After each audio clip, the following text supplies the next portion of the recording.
U.S. President Joe Biden will sit down with ABC News tonight for his first full interview since the presidential debate.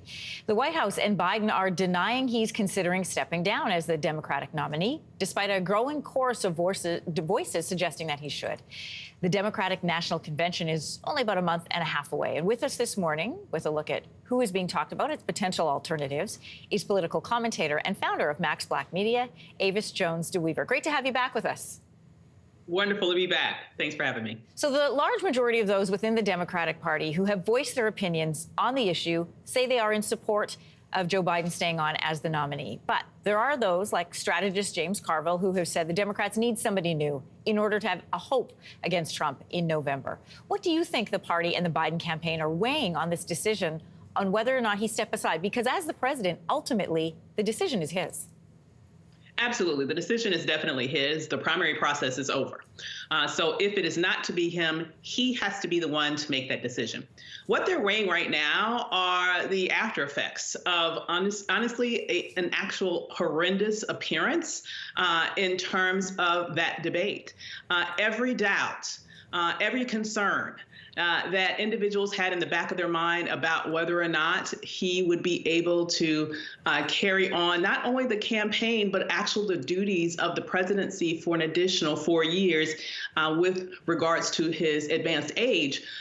Was not only not helped by that performance, it was significantly hurt because of that performance. And so there's a lot of angst right now because there's a lot on the line. People are seeing this next election not just as another presidential election, not just wanting to beat Donald Trump, but people are literally seeing this as a fight for democracy, and we can't afford to lose.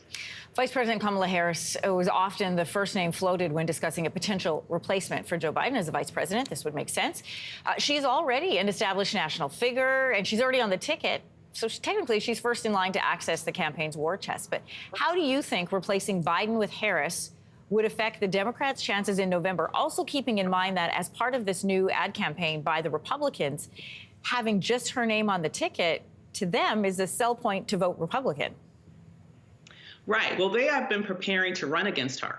And it's because they know something, right? You look at the opposition and you see what they do and you know what they're thinking. Okay, right. Number one, they're not saying anything that much about what happened on the debate stage because honestly, they want to run against President Biden. President Biden, unfortunately, is already losing to Donald Trump in several key states by a few points, but he's still behind.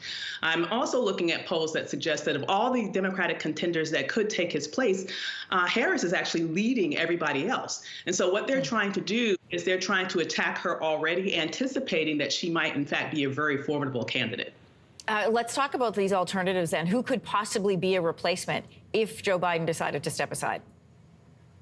Well, you know, there are a lot of names in the mix right now. I will say no one's come up and said, pick me, okay, because that would be horrible to do.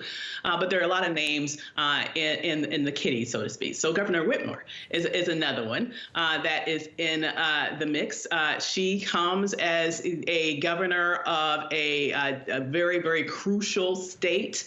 And she's someone who comes in there as a rising Democratic star. I mean, people see her as a future candidate, if not a candidate right now. She would be someone who would bring across the finish line a state that Democrats literally need to win if they are to win the presidency. She is someone that has been in this fight directly against Donald Trump in that even prior to January 6th, some of his cronies tried to quote unquote kidnap her. Honestly, literally, it was some criminal act afoot. But she overcame that and she's won re-election. People see her as a very, very strong candidate, and she would be the first woman president. So there's a lot of sort of rumblings around her as being a possibility. And what about Gavin Newsom? Gavin Newsom is also an incredible possibility as well. Governor of California. He is a fighter. This is someone who would take it to Donald Trump. When we're thinking about who the opposition is, Democrats are looking for a fighter.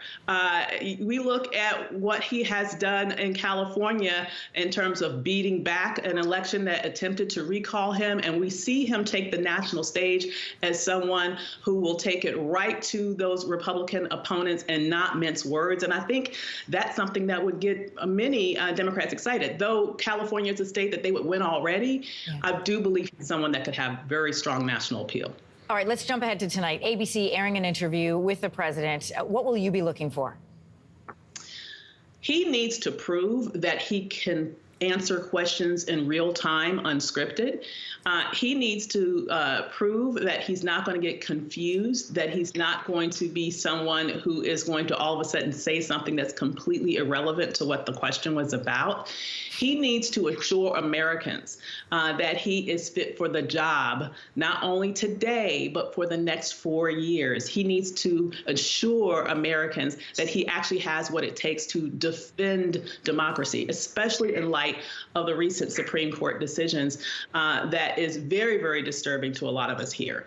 And so the bottom line is tonight he's going to be fighting for his presidency. It's all on the line. If he has another poor performance tonight, I think the chorus against him might be too loud to overcome. Avis, great conversation today. Thanks for joining us. Thanks for having me.